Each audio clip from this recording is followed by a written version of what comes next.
Masih bersama saya Ibnu Fadil, pemirsa Anda kembali menyaksikan 3 berita utama Kaltim hari ini.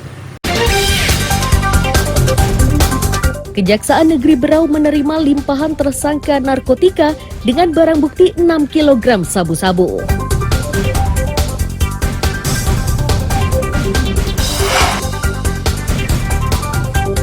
Tiga pekan berada di penangkaran, kondisi buaya Rizka disebut mengkhawatirkan.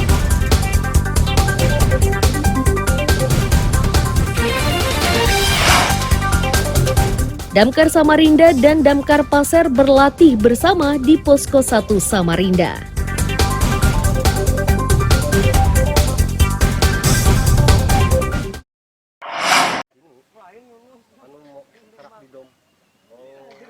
Buaya betina yang dikenal dengan sebutan Rizka ini sudah 3 pekan berada di penangkaran Teritip Balikpapan.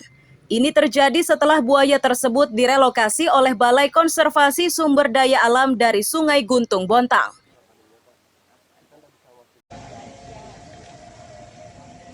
Ambo yang pernah dekat dan kerap memberi makan buaya tersebut selama 26 tahun mengaku prihatin.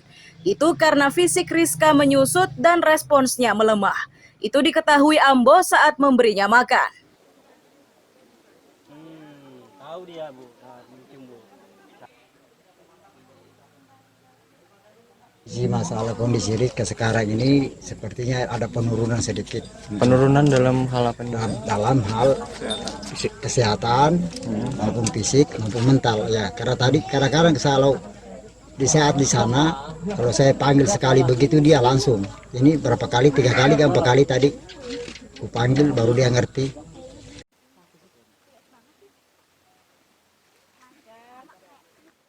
Pengelola penangkaran mengakui buaya tersebut belum mau makan sejak pertama dipindahkan. Ini terjadi karena buaya tersebut diduga masih beradaptasi dengan lingkungan barunya.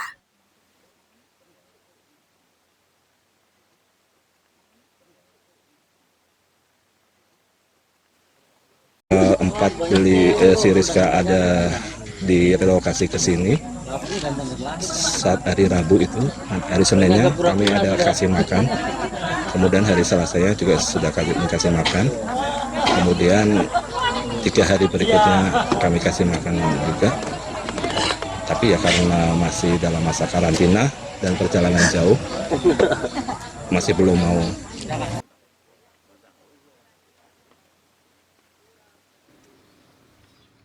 Penjabat Gubernur Kalimantan Timur Akmal Malik yang melihat langsung kondisi buaya Rizka akan segera menggelar rapat dengan BKSDA.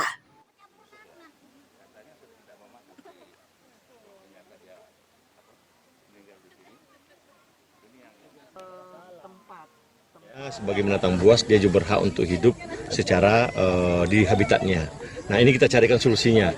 Sebagai binatang buas, dia hidup di habitatnya, manusia juga bisa hidup secara baik. Nah, ini lagi kita carikan solusi. Nah, nanti saya sudah berbicara dengan BKSDA, nanti pertemuan berikutnya kita segera rapat bersama-sama. Situ aja, tunggu situ. Habis ini baru bisa Bapak ya. Buaya Rizka ini populer di jagat maya setelah berbagai video diunggah oleh Ambo saat berinteraksi dengan buaya tersebut. Sepanjang interaksinya, Ambo terlihat bercengkrama sembari memberi makan buaya kesayangannya tersebut. Kisah tersebut berakhir setelah buaya Rizka dipindahkan ke penangkaran. Amir Hamzah dan Riani Mantini melaporkan dari Balikpapan. Mana dayungku? Ayo, bismillahirrahmanirrahim.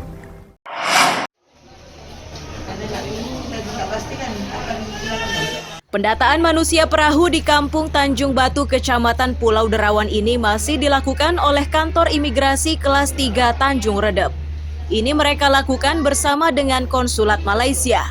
Warga yang didata itu berjumlah 30 orang, terdiri dari orang tua dan anak-anak. Pendataan tersebut meliputi sidik jari, data diri, dan wawancara. Kepala Kantor Imigrasi Kelas 3 Tanjung Redep Beni menyatakan, kegiatan tersebut merupakan tindak lanjut dari Tim Pengontrolan Orang Asing atau Timpora di bulan Agustus 2023 lalu. Data diri manusia perahu ini selanjutnya akan dibawa ke Malaysia untuk verifikasi.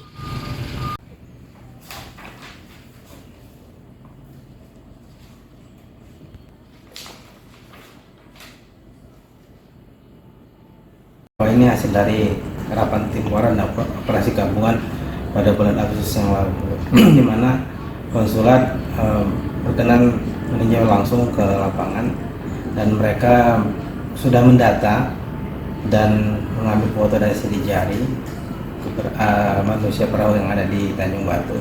Kemudian akan dibawa ke Malaysia, khususnya ke pemerintah Malaysia di Putrajaya. Akan dilakukan verifikasi di sana, mungkin di administrasi kependudukan di sana. Selanjutnya akan mereka sampaikan apa hasilnya. Jadi kita masih menunggu. Oke. Nah, dari hasil pemeriksaan mereka betul warga Malaysia atau gimana, Pak? Dari hasil wawancara yang saya dengar mereka adalah lahir di Sempurna. Mereka lahir di Sempurna.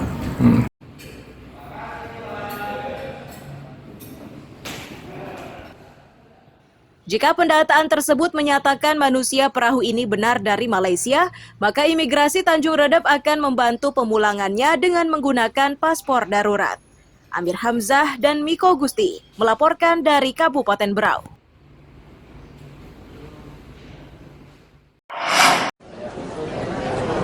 Kami ucapkan selamat pagi, selamat. Forum Zona Investasi Alur Laut Kepulauan Indonesia II atau ALKI II ini berlangsung di Balikpapan Rabu siang. Kegiatan tersebut dihadiri 11 gubernur yang tergabung di zona ALKI II guna membahas perkembangan ekonomi makro antar provinsi.